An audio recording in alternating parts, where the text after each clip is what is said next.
উৎসব উদযাপন এবং ফসল রক্ষার নামে প্রতিবছর শত শত পাখি মেরে ফেলা হয়। এই অমানবিক কাজের বিরুদ্ধে মানুষকেই দাঁড়াতে হয়। দাঁড়িয়েছেন আলোকচিত্রী আসকার রুশো। এই আতশবাজির বিষয়টা আসলে শুধু বাংলাদেশে না, গ্লোবালি একটা বড় সমস্যা।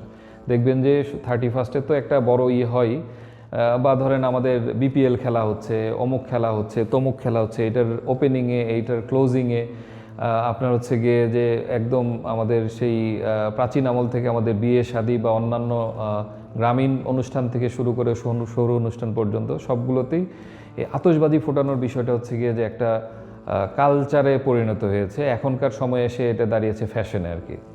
তো আমরা চেষ্টা করছি সাধারণ মানুষের মধ্যে একটা এই বোধটা তৈরি করার জন্য যে আমরা আসলে এখানে যে বাস করছি, আমাদের আশেপাশে শুধু আমরাই নেই, আমরা ছাড়া এরকম হাজার হাজার প্রজাতির এখানে হচ্ছে গিয়ে যে প্রাণীকুলের অন্যান্য প্রজাতি বাস করছে।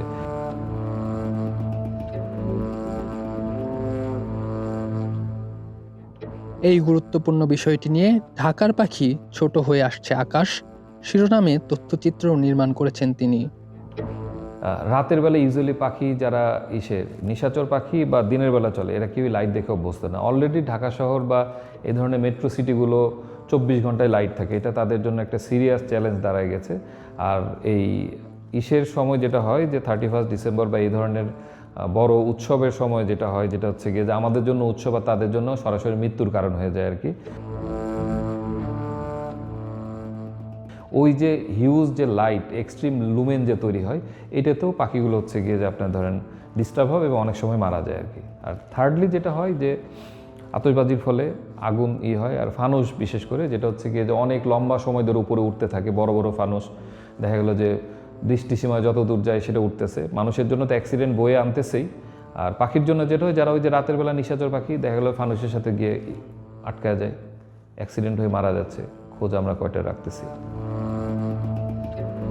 আতশবাজি ও ফানুসের কারণে অসংখ্য পাখির মৃত্যু হয়। এই মৃত্যু রোধে রুশোদের সংগঠন ন্যাটসেভ কাজ করছে। শুধু দেশি পাখি নয়, অতিথি পাখি রক্ষায়ও কাজ করছেন তারা।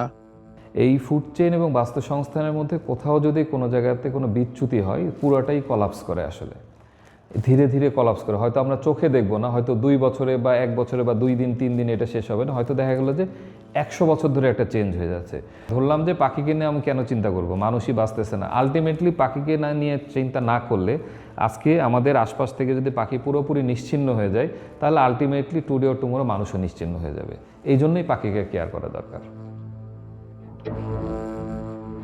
আতশবাজি তো খুবই অপ্রয়োজনীয় একটা জিনিস, এটা দিয়ে আসলে কিছুই মিন করে না, অযথাই। এবং মানুষের জন্য খুব কষ্টকর বিষয় যে এই বাসায় বয়স্ক মানুষ থাকে বা বাচ্চারা থাকে, সারা রাত ঘুমাতে পারে না এই সময়টাতে।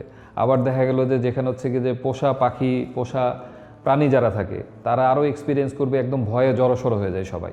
তো এই জিনিসগুলো আসলে আমরা দেখতেছি, কিন্তু আমাদের মনের মধ্যে গিয়ে আসলে ওই জায়গাটা নক করতেছে না। আমরা চাই ধীরে ধীরে, আমরা চেষ্টা করব, আপনারা যেমন চেষ্টা করতেছেন, আমরাও আমাদের জায়গা থেকে চেষ্টা করতেছি যে ধীরে ধীরে মানুষের মনের মধ্যে ওই মমত্ববোধটা তৈরি হবে যে আর একটা জীবিত কিছু অযথাই যাতে কষ্ট না পায় আর কি।